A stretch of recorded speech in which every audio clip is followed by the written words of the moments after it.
Hello, everybody. Another week for Amazon Seller News Live.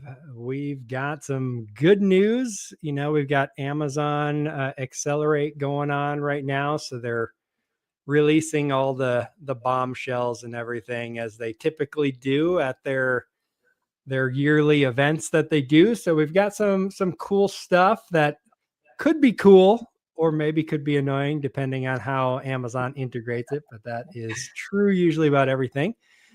We've got Neil from PPC Ninja joining us today, so appreciate you joining us, Neil. Thanks for having me, Todd. Always a pleasure to be back. Yes, always good to have you. You said you're hitting the 30s up there in Canada already, which is crazy.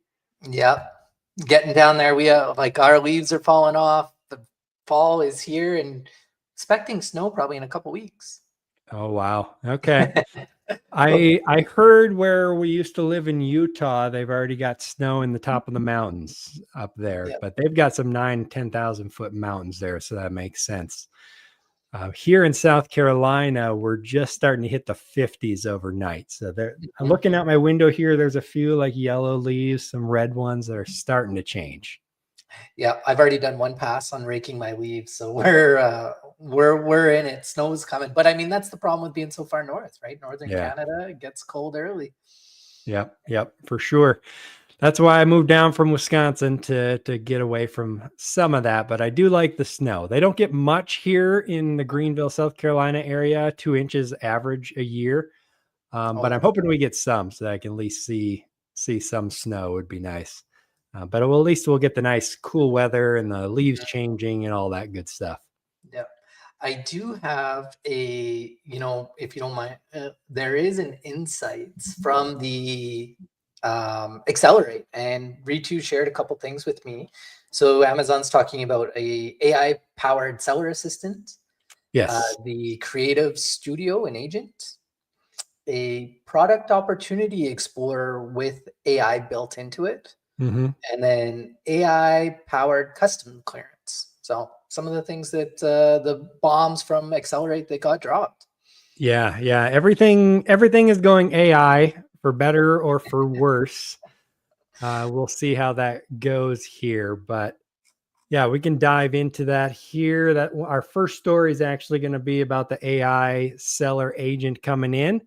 But for anybody out there watching, if you have any questions or comments on anything we're talking about, throw them in the chat. We'll bring it into the show. Or if you just have questions in general about selling on Amazon, throw those in there as well. We always enjoy answering those and always happy to help the community out there watching the show. So without further ado, let's go ahead and dive into this first one here. So AI takes the helm, as you mentioned, Neil. Agentic AI transforms the Amazon seller experience. Amazon is rolling out agentic AI tools that go far beyond automation, handling inventory, pricing, advertising, and even account health with reasoning and proactive decision making. This new seller assistant, powered by Amazon Bedrock, can save sellers up to 60 hours a week. That sounds like a marketing number to me, while boosting efficiency and competitiveness. For Amazon sellers, the message is clear. Embracing AI is no longer optional. Those who leverage these tools will scale faster and more profitably, while those who delay risk losing ground in an increasingly AI-driven marketplace. So go ahead, Neil. I'll let you dive in with your first thoughts on the AI seller support, especially.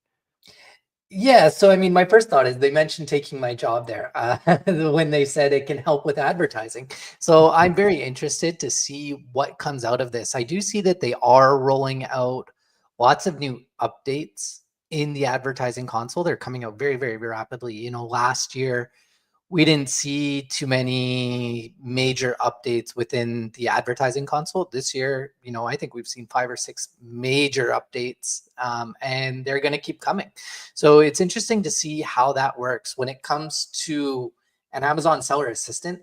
I think this is fantastic. One of the biggest issues that I know a lot of sellers have a problem with is inventory management, right? Liquidation versus LTS fees, long-term storage fees. Just understanding the health of your overall catalog. I'm seeing the AI come up inside the business reports now, where it's giving you, your top SKUs that are going up, it's giving you your top SKUs that are going down, and it's giving you a little bit of analysis insight into it. So, the more information that you give to sellers and the easier that you make it to access and understand and digest, the easier selling on the platform becomes, right? When we have all the data available to us, we can start making a lot more informed decisions that really only benefit the overall business, right? And that's my take on it. I think this is fantastic. I think it's long overdue. I think, the back end of Amazon, from business reports to inventory management to understanding your LTS or those kinds of issues, need to be made easier for people to understand and digest, right? Like, one of my clients had massive overstock, and he ended up taking all of his catalog, putting it into ChatGPT, saying, "Hey, I paid for this. Like, I've already paid for this. What's my best course of action here? Am I looking at liquidation? Am I looking at donation, disposal?" LTS starts in 11, or not LTS, Q4. Amazon fees kick on October 1st. So that's in 11 days. So he made the tough decision. He had a nice long conversation with ChatGPT and said, "Hey, what's my best option here? What model out these different scenarios?" And hopefully that's the direction Amazon goes with this, where you can have that AI assistant, help you understand the tough advanced modeling required to make these hard decisions. Yeah, I agree. On the information side, this is very good by implementing AI in the different areas for analytics and PPC to be able to process that information more quickly and, chat with the AI about things that you can do to improve sales and stuff like that. All that's going to be fantastic. Where I am a little hesitant is on the seller support side, because, and I think it's going to be really helpful for the Amazon sellers that don't know how to sell on Amazon very well.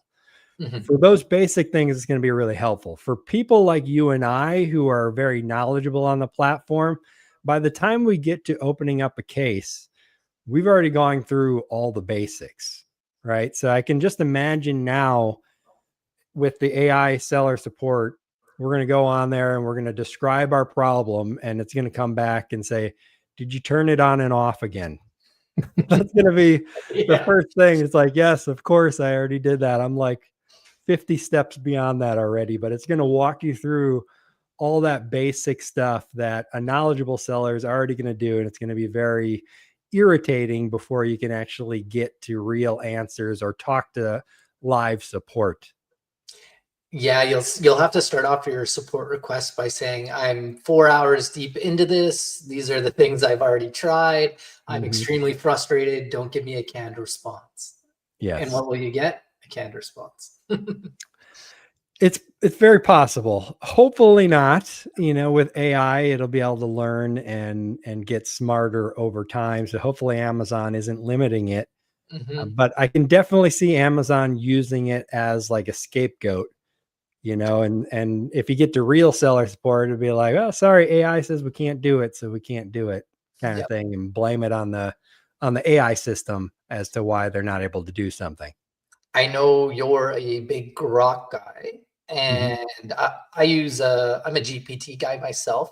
I've caught my GPT lying to me quite a bit, and I think they're called hallucinations or something like Yeah. that, where we just start making up stuff. This is also a big implication that could be something that Amazon really needs to make sure is solid before rolling out. Because if you're making business decisions based off of, "Oh, the Amazon support told me that this product is now terms of service and I'll never be able to get access to advertising again, so I'm just going to go ahead and end of life the product line," then you're making massive decisions with wrong information. So Yes. there is that ugly side of it as well. That is a potential. So I mean, all of this AI stuff, it's in its infancy stage, and it is going to get better. Mhm. But early adoption on this, like I can see Amazon wanting to push the support very, very quickly because, it would just make sense from their side as a business leaning out, and seller support is probably one of their biggest overheads as a business. And so Yeah. if they move that into the AI realm, I can see them wanting to move towards that very, very quickly. But Mhm. at the same time, is that best for everyone? Yeah, yeah, you'll definitely have to be careful because it will lie to you. I've got a good example just recently. I've started playing with generating AI video ads for marketing and stuff, right? Mhm. And so I went to ChatGPT and I asked it, "Can you create me a AI ad that talks about all of this?" Da da da da. It's like, Mhm. yeah, I can do it. And so I gave it more information. I'm like, make me the video. And it comes back with, here's the script, here's all the production and everything, and what should be in the video. And I'm like, okay, go ahead and create the video for me. And then it's like, oh, I can't create the actual final video. I'm like, well, why'd you lie to me? And it's like, I didn't really lie to you. I just can't create the final video, but I can do everything else. I'm like, so you lied to me. And he's like, I understand your concern, why you might think that. It goes, I'm like, oh my goodness. Yeah. So yeah, it will tell you sometimes what you want to hear if you're not careful. And I found that, I'll be asking it questions, and then I'll go through a whole sequence of talking to my AI. And then at the very end of it, I'll say, is this a probable scenario? And then it'll come back and say, this probably isn't realistic. And it's like, okay, Mhm. well, why did I just spend the last 10 minutes talking to you about this potential idea or this potential Yeah. plan? Right. And Yeah. it's, well, And you have to be really careful if you're trying to get objective data from it that you don't lead it in any way. yeah, Because if you use leading questions with the AI, it'll pick up on that as to the answer that you want to hear back, and it will respond to you in the way that it thinks you want to hear, yeah, rather than just coming up with an objective idea for whatever you're looking for. So you have to be really careful on that and the way you word your questions and what you're looking for. yeah, absolutely. But, overall, I think this will probably, if they can get it to a state where you're talking with, say, like a C-level person on the support team, Mhm. that's a win for everyone, right? Yeah. If they know the entire Amazon compliance catalog, every single issue that's ever been created within Amazon and how they solved it, that's a great achievement and can really streamline the process. Yeah, Because right especially if now, it has access to your own cases. yeah, Like I've got some products that you just you kind of have the same problem over and over sometimes for yeah, listings getting taken down for, oh, this is a pesticide or whatever the case may be. So if you can chat with the AI and it can look at, oh, we solved this same problem 10 times before by doing this, and then just do it rather than making you jump through all the hoops that normal seller support does, yeah, that would definitely be a win.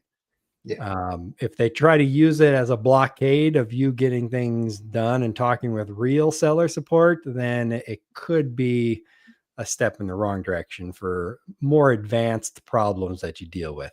yes, But we'll have to see. Overall, AI is awesome. I use it every single day. I'm more complaining about the restrictions that Amazon might put on the AI than the AI itself. hmm, So we'll have to wait and see. But Amazon doesn't necessarily have a very good track record with a lot of these things. So we'll see. But I am excited about all the informational stuff that they're going to be pumping into the AI with brand analytics and PPC and everything else, and being able to help you make decisions on that information. yeah. Being able to map out everything that's going on within the Amazon ecosystem from like, brand analytics merged with PPC data gives you a full holistic point of how you're doing for each keyword, and then listing optimizations integrating into that. you know that's the future. Yeah. And as far as the Amazon AI taking, the jobs of consultants like you guys at PPC Ninja, that's not going We're to a few happen. years away from that. It's I don't know if it will ever happen completely, because a seller's going to set up a PPC account, and then Amazon's going to blow through $1,000 in PPC, and it's going to be like, well, sorry, too bad. you know I know Amazon is actively beta testing full AI ads management right now within some seller accounts. I'm active in the Reddit community, and I saw someone posting about that, saying, hey, Amazon's rolled out this AI ad system. So it automatically creates campaigns for you, does bids, budgets, placements, all that kind of good stuff for you. I'm not sure on how you give it inputs, but the person said that it was hitting the KPIs that it needed to hit. Okay. It's ongoing. Yeah.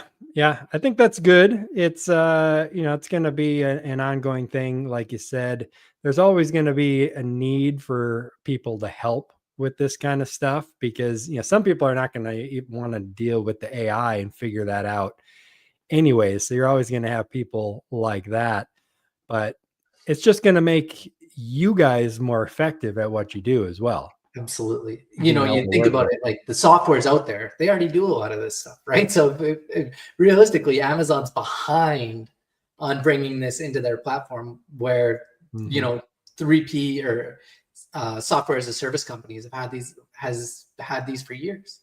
Yeah. Yep. Absolutely. Yeah, definitely exciting, but it'll be interesting to see how the actual implementation goes. We'll have to wait and see on that, but it's good that they're implementing all this stuff for sure. I'll just say again, anybody out there watching, feel free to throw your comments in there, and we'll bring them into the show. If you have any questions on selling on Amazon, we're happy to help with that as well. But let's go ahead and jump on to our next article here. After years of backlash, Amazon finally ends a practice that many sellers have long loathed. Amazon announced at Accelerate that it will be phasing out commingling, the practice of pooling identical products from different sellers under one barcode. While this system sped up shipping, it also exposed sellers to risks of counterfeit, expired, or damaged goods being sent under their brand. For sellers, the end of commingling means customers will only receive the exact inventory they supplied, reducing liability concerns and boosting brand trust. It also eliminates costly FNSKU restickering, saving sellers an estimated $600 million annually and giving brands more flexibility across sales channels. So for me, this is fantastic as long as it works correctly and I don't have to start labeling every single product. From what it sounds like, they're just going to use, you sending in the products along with the UPC to give you a specific bin with your products and not require you to put on an Amazon barcode to not have to be commingled. Is that what you understood, Neil? Yes, that is what I understood. So to me, the products, like, you will have to have that FNSKU code, which to me is no big deal. A lot of sellers already have packaging, right? And so then it'll just get printed on the packaging, and there's not going to be an extra step required there. Where this is fantastic is just, like you said, the consumables space, where it's not first in, first out, or it's first in and then it gets commingled, and then you don't know how much time you have, because Amazon says you're not allowed to sell expiring product, I think within, what, I can't remember, it's 90 days or I can't remember. 90 or 60, one of the other. Either 60 or 90, I can't remember. But if you're sending in other shipments, you don't know, because they just commingle it, then all of a sudden the stuff that's in the, like, if you just have a bin, you get a restock, they just throw all that new stuff on top. You don't know if your expiring product just got pushed to the bottom, right? And it makes supplying, or making sure that your inventory supply is clean. This cleans that up right away, right? Yeah. And you know what? It's it's good on Amazon for them to take some accountability around this, because this has been the amount of times I've heard the first in, first out, or the commingle issue is massive, especially around being able to segment your products as well, right? For making sure that if you do have some of those commingled products, like they said, the brand authenticity, right? Where you're getting those fake products snuck in. Now they'll clearly be identified as your products connected to your SKUs. So again, more transparency is a win. Yeah, and the way it sounds like is you're going to have your products separated.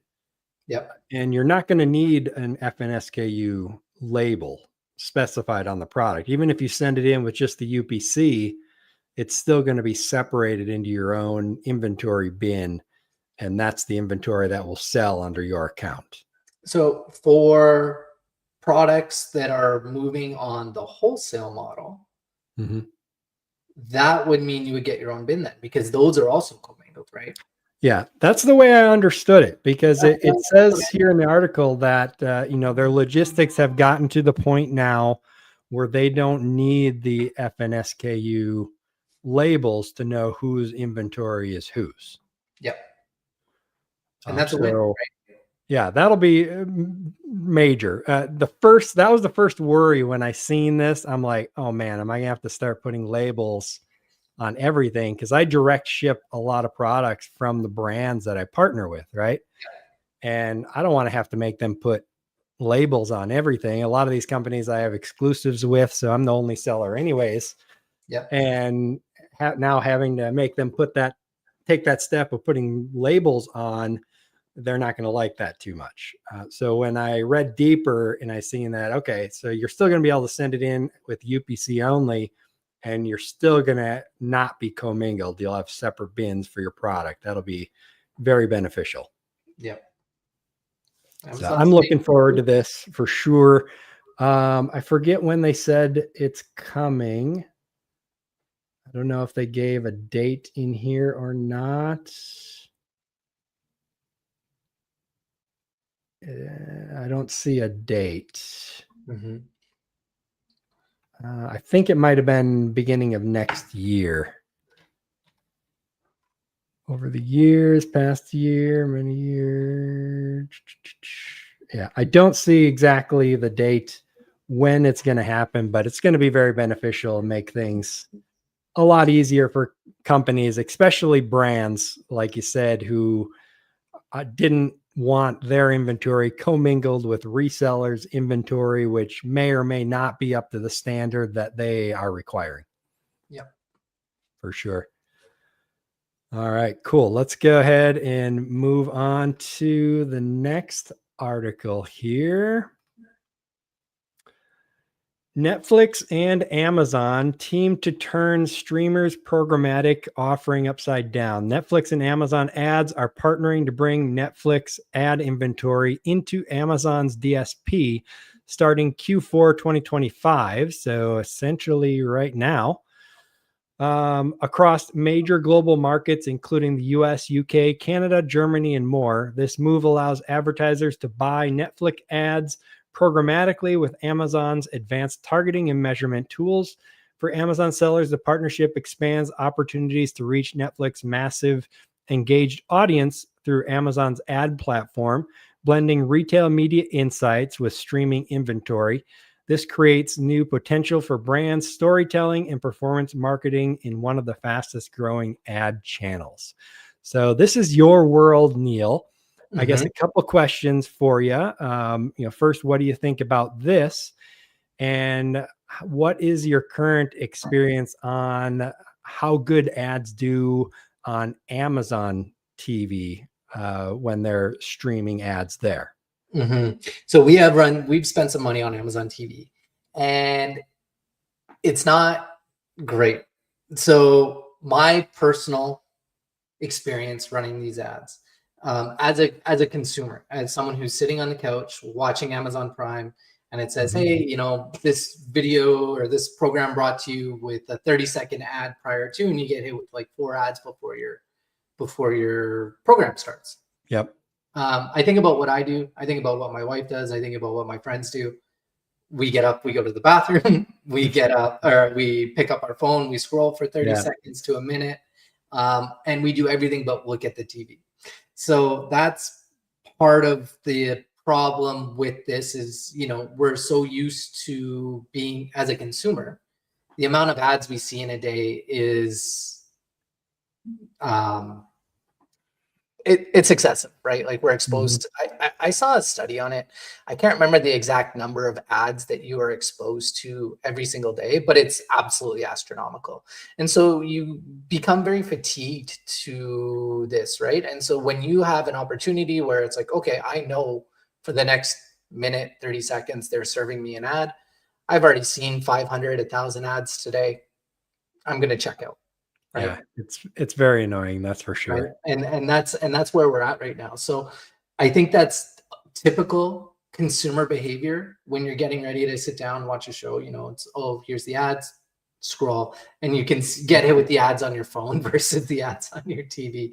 So we'll see. From a awareness perspective, though, this is crazy. Like, you're getting access to Netflix audience, which is, the largest streaming platform on the world. So not everyone is on Amazon, but almost everybody is on, everyone's got $15 for Netflix, or I think they even have that free version with the ads. And so, your reach becomes insane. And so for brands that have the budget, right? That have the budget to be able to push this is a very cool opportunity where you are getting access to retail media, right? You can run production level commercials to consumers to come to your Amazon stores, scan the QR code, and away you go. So your awareness goes through the absolute roof. Yeah. It's I agree with everything you said. I don't think it's going to be crazy effective for most sellers. It'll be good for brand building. If you're Nike and places like that have giant advertising budgets, and you're okay with spending lots of money without a clear ROI on it. You're just trying to build your brand. It'll be really good for that and make it easier. Not necessarily for the normal seller. We've been watching a show, The Chosen, lately, my wife and I, which is on Amazon right now. And so I've been seeing the Amazon ads and such. And the one ad that I like, because it's not annoying, is when you hit pause, it will just bring up like a static ad on the pause screen. And I even seen it the other day where it was a product. I can't remember which one it was now, but you could go up and add to cart right on the pause screen that was there. That I thought was kind of cool because it wasn't annoying. It's not interrupting me from watching my show. It's just taking up space on the screen while I was going to do something else anyways. And it did make me stop and kind of think about the product that was on the screen, if it might be something that I would want to add to my cart or not. So that I thought was kind of interesting. And if you can target that specific ad, it may be something good to test and see what your ROI is on that. But I think the normal video ads, unless you're a big brand, probably not extremely effective for the money that you're going to be spending. Yep. And it's just like running a TV commercial, right? Where it's like, you're going to get 4 million impressions on a day, right? And for some, that's a lot of impressions. And for others, that's not a lot of impressions. And so are you looking for eyeballs? Are you looking to stay top of mind, right? Like in the retail space, like staying top of mind is super important. Like look at all the fast food joints. They're always trying to say, oh, you need a burger. And when was the last time you had a burger, right? And trying to just stay top of mind. And for some of the consumable products, definitely. For some of the smaller brands, it's not going to work. But I mean, that's just DSP, right? You need to have a good advertising budget. You need to make sure that you have good lifetime LTV from the clients, the lifetime value from the clients. And those are important KPIs that you need to look at when doing Amazon DSP. So That awareness piece is huge though, but effectiveness remains to be seen as, commercial comes on, so do the phones come out. And Mm-hmm. Yeah, that is for sure true. You definitely I tend to do. grab your phone as soon as that comes on, especially it tells you like, oh, it's 2 minutes of ads or something. It's like, okay, Yep. You have a let me do timer. something and ignore the TV for the next couple minutes or whatever. Do you think this kind of advertising will ever end up in the Amazon ads console? So it's already like Amazon, there already is a section there, Amazon TV. There Mhm. already is a section there and with the sponsored display. Yeah. So that's already there. The DSP has always been different. Yep. They've given a sponsored display, which is very similar, just for ease of targeting and lessen burden of budget. Mhm. So if you are looking to run some sponsored display ads, I do recommend them. I think they're great for awareness. They're great for being able to target contextual targeting, right? So you can go after interests, you can go after different categories, and you can go on an interest-based kind of awareness campaign saying, hey, I think I like this. One of the cool things that we've seen is Amazon is starting to roll out lookalike audiences. So anyone who's done Facebook ads knows what a lookalike audience is. And it's, my customer likes this. And then they just link their buying or their profiles together and they say, hey, I think this person's like this person, like this person. And then they just grow an audience that way. And so Amazon is starting to roll that out. I think that's going to be a very powerful tool coming down the pipeline. Okay. Very good.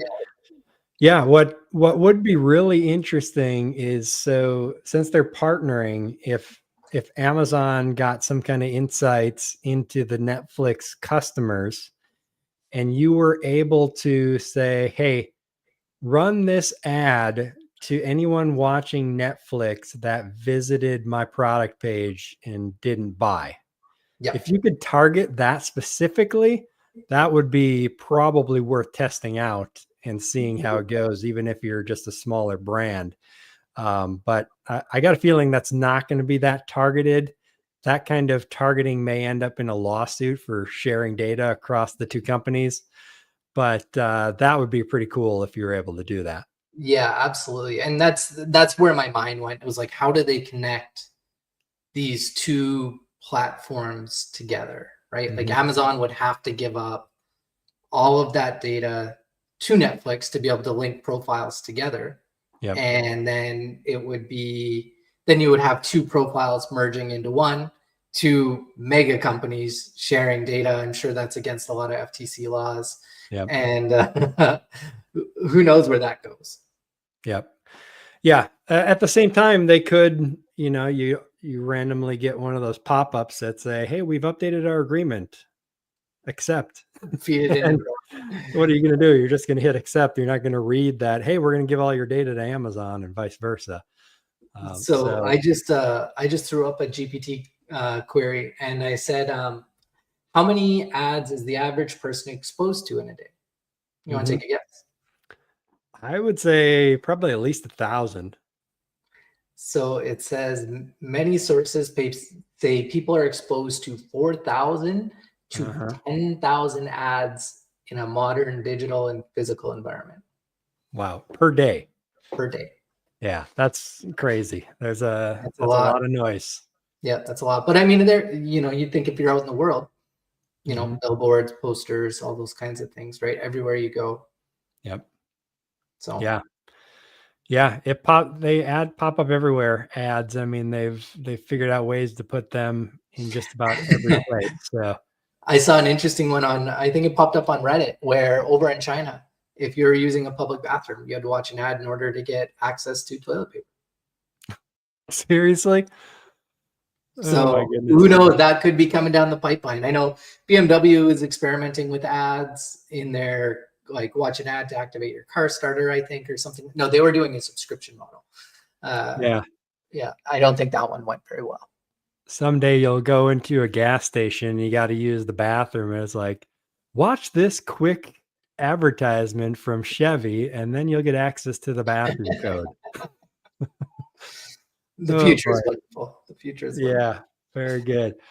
All right. Well, at a minimum, this is a good thing. I think it gives you more advertising options if Yeah, it's something that you're trying to do, build a big brand. If you're a yeah. small seller, probably don't waste your money on Amazon TV or Netflix TV ads. Focus on the sponsored product ads and things like that before you do anything like this. But if you've got a multi-million-dollar ad budget, then this is probably something worth testing. Then give me a call. Find me on Yeah, LinkedIn. there you go. Neil Robinson on LinkedIn. Give him a call. All right, cool. Let's go ahead and jump on to our last one here. Amazon expands multi-channel fulfillment to Walmart, Shopify, and SHEIN, which I thought was interesting. Amazon has expanded its multi-channel fulfillment services to support Walmart marketplace orders, with integrations for Shopify and SHEIN rolling out by year end. Sellers can now manage one inventory pool through FBA while fulfilling across multiple platforms, simplifying operations and reducing stockouts. For Amazon sellers, this means a chance to capture more sales outside Amazon while still using its world-class logistics. Early adopters report a 19% sales lift and faster turnover, making MCF a powerful cross-channel growth tool. I think this is really interesting because it really points to Amazon doesn't really see these other e-commerce platforms anymore as competitors. They see them more as an opportunity to gain more foothold in the logistics world. Yep. That's 100% correct. It's interesting though. So overall, this is great for everyone, right? Like when Mhm. I read this, my takeaway is Amazon wants to own, absolutely own the warehouse and fulfillment network. They Yep. don't care who they work with. They'll work with the devil in order to achieve that goal. And the devil looks like Walmart and SHEIN and Shopify. And I'm surprised TikTok's not on the list as well. I know TikTok is building up their own warehousing fulfillment system as well, fulfilled by FBT, fulfilled by Mhm. TikTok. Um, and so they don't care who they work with. They are looking at filling their inventory space, and that's Mhm. their goal, right? And um, overall, this, one centralized warehouse controlling everything. I mean, at the end of the day, that's not such a bad idea where, you're a one-stop um, total logistics system, right? You can ship your product straight from China using the Amazon logistics. It goes into their warehouse system. The whole end-to-end system is handled in one space, right? So they're getting you from China all the way to the customer's door. Every step of the way, they're owning that chain. So that's Yep. a massive, if I don't know what the details are on the amount of products shipped in a day, but it's not a small number. And if they're getting a piece of that on every single platform, Mhm. that's a big piece of the pie, right? That's the way they're looking at this. They're going, okay, you know what? They can have the e-commerce side of things. We're going to continue to eat lunch on the logistics and warehousing Yep. side of things. Yeah. And That's where they're focusing. it'll hamper them, right? It gives Amazon a lot of control because Amazon will know um, how many orders a specific business is doing through Walmart. They'll have all that intimate competitive data flowing into their system, and they'll be able to benchmark their own stuff against these other competitors. And at the Mhm. same time, um, right to refuse work. You know what I mean? So like at any point, Amazon gets threatened, they shut this down. These other companies, they got fat and lazy. They stopped building their own warehouse infrastructure. What happens? You know, Yeah. all of a sudden they don't have space. And Amazon says, oh yeah, anyone can come in now. Like we got lots of room, right? Yeah. It's a big play. It's a very strategic play, but crazy implications. Yeah. Yeah. I think it's smart on Amazon's side. Mhm. Because logistics is seemingly more profitable than e-commerce. Ads, of course, is way more profitable. Yes. And AWS, the web services, is way more profitable. E-commerce, the actual selling platform, I think is their probably least profitable division at this point. 100%. And so they don't really have anything to lose. They're going to gain more in profit by helping Walmart fulfill orders than they will be by trying to fight Walmart and fend them off from stealing any of their market share in the e-commerce world.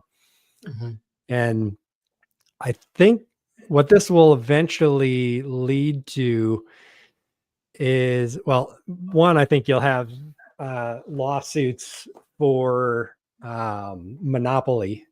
That's because they're controlling yeah. all of the logistics and they have an e-commerce side. There's going to be all these accusations of them favoring Amazon.com over Walmart.com, over Shopify sites, and over SHEIN, which, as a fulfillment company, you can't really do that. At least you shouldn't, especially if you control a super majority of the market. You could get in potentially a lot of trouble for that. So I could see something like that, kind of like what happened to Microsoft back in the day over their Internet Explorer browser. The government basically said you can control all the operating systems. You can't just mandate what internet browser people use. So you could see a similar thing here. Like, you control all the logistics. You can't mandate that people, or favor Amazon.com over all these other sites that you're serving. But then I could also see, I kind of predicted something like this. It might've been earlier this year or last year, but eventually we could see a world where, everything just is delivered through this magical network, and we build on top of it. Kind of like, programming languages, computers read ones and zeros, right? But when you computer program, you're programming in English language, and then it gets compiled down to ones and zeros. It could be eventually the same kind of thing where everything just gets delivered on this Amazon network, and it's almost like the power lines or the phone lines. It just becomes like a utility almost that we all just pay a monthly fee to have access to, and all these platforms are using it. I could definitely see that at some point. And I can see SHEIN being really interested in this as well. Like, they would send thousands of single package parcels, right? Like, they would just ship D2C from China, right? I think that's what their model was. Yes. And that loophole just recently got closed. Yep. If I'm not mistaken, right? Yeah. And so, do they have warehousing stateside? Absolutely. Do they have enough? Probably not. That's, this all developed within the last 3 months, and I think it's hard to stand up a high level fulfillment warehouse system in 3 months unless you're Amazon, right? Yeah. And so Amazon's seeing a need from some of these guys as well, and they're just filling that market void of where there's an opportunity. But what's interesting is, Amazon saying that they're full, right? Like, I'm hearing a lot of rumors that Amazon is full as well. And so when you layer this on, it makes sense that, yes, this is probably why they're full or going to be full, right? And they can just continue to expand. Yeah, I just tried to make a shipment into AWD a few days ago, and all centers are full. I couldn't send even a single UPS package into any of them. So yeah, they're definitely full, and this is probably part of the reason why. So they'll have to get on that and fix that. And that'll be one of the problems, with a single channel solution like this. If you've got all your Walmart, all your Amazon, all your Shopify, and all your SHEIN through Amazon logistics, and now all of a sudden you can't send any more product in, that could be a big problem. So you got to be careful about that. Yeah, it's nice to be able to reach everything through one channel, but at the same time, if something goes wrong with that channel, everything goes down. Yeah, a lot of eggs in one basket. Yep. And Walmart is making a play for the multi-channel stuff as well, and having their own delivery teams and such. Whether they can catch up to Amazon or not, yet to be known. I think it's going to be one of those things, kind of like internet search engines, and kind of like even delivery companies. Back in the day, you had hundreds of different search engines, at least 5 to 10 that were very popular, and then everything consolidated to Google. They won. And then you used to have more delivery companies as well, and now it's pretty much consolidated down to UPS and FedEx. Now you got Amazon kind of eating their lunch, but it consolidated down and the other ones kind of disappeared. And you could see the same thing in the multi-channel fulfillment, where Walmart tries to compete, maybe TikTok tries to compete, and other companies try to compete. And then over time, one of them becomes the big winner and the others, just relegate to a small percentage of the total fulfillment. And that's probably what you'll see in this area as well, just for ease. And Amazon is definitely way ahead of everyone else in the space for sure. Absolutely. And Amazon's one big acquisition away from really owning it. And that would be TikTok, right? That the rumor of the sale of TikTok has been going on. They just said it sounds like they're getting close to reaching a deal. I don't know. I saw something yesterday. I think they said they were closed. This morning, I think they said there wasn't anything happening till December. So I don't know. They just pushed it back again. They extended the deadline for a third or fourth time, whichever it is. But it sounds like now, though, they're not forcing them to divest completely from China. They're saying that China has to be at 20% or less control, and all data from US customers must stay inside the US is basically. It's kind of seeming like Oracle is probably going to be the winner. That's what I read was Oracle or Ellison, I think his name is. But if Amazon could get their hands on that, just the interest-based data set that they could merge with their purchasing personas that they already have for the last 15 years, that would be insane. Yeah. It would be interesting. I would like it on one hand. On the other hand, I wouldn't, because I prefer more competitors than Amazon just controlling everything. But we'll see. I got a feeling it's going to be Oracle. They seem to get mentioned the most, and I think Trump has even mentioned Oracle a couple times in passing. So, but we'll have to see. Something's going to happen. It's just it takes a long time. You can't just snap your fingers and have that like magically transferred to a different hosting company and everything else, especially when you're dealing with two of the largest governments on the planet that technically are against each other. There's going to be a lot of irons in the fire and people fighting over stuff. So looks like we got a comment here from Peggy as well. Walmart has trouble with their order system when you order for pickup. I've experienced this firsthand. I have ordered from Walmart to go pick up in stores, and they tell me it's ready, and I get there and they don't know who I am. Really? Yeah, I've had that happen once or twice. So Walmart's still working out the kinks. It is a growing platform. They are seeing growth on the e-commerce side of things. Yeah. I've enjoyed it. I haven't really had too much trouble with order pickups, other than sometimes it taking too long for them to bring it out after you arrive there. But for the most part, it's been pretty good. I've even had a bike delivered to my house with their system, and they delivered it in like hours to me after ordering it. So, everything's going to have kinks and problems sometimes, but Walmart is definitely making a play for it, which is good. Walmart, I think, is one of the few companies with the fulfillment network and the money to be able to compete with Amazon. So I'm really hoping and pushing for them to be a big competitor, because I would prefer to have two behemoths rather than one behemoth. You need that competition. You got to have that competition for sure. Yeah. And Walmart's, we know Walmart's warehousing system is full as well. right? Like Mhm. once the tariffs were announced, Walmart started front running inventory and they loaded up, right? And so Yep. Walmart is bursting, but with their own stuff to keep their retail going. And as they Mhm. dwindle through that, they'll restock it, but they also front ran a lot of it. And now they're looking at going, they probably went to Amazon and said, hey, you got a little space over there? Yeah, maybe that's why AWD is full. Yeah, exactly. Right. And so They there's sent it there's all in probably there. something going on there, but Yeah, it yeah, it that could makes be. sense that Amazon's ultimate goal is to become the number one logistics system. Mhm. And Yeah. are we going to run into a monopoly?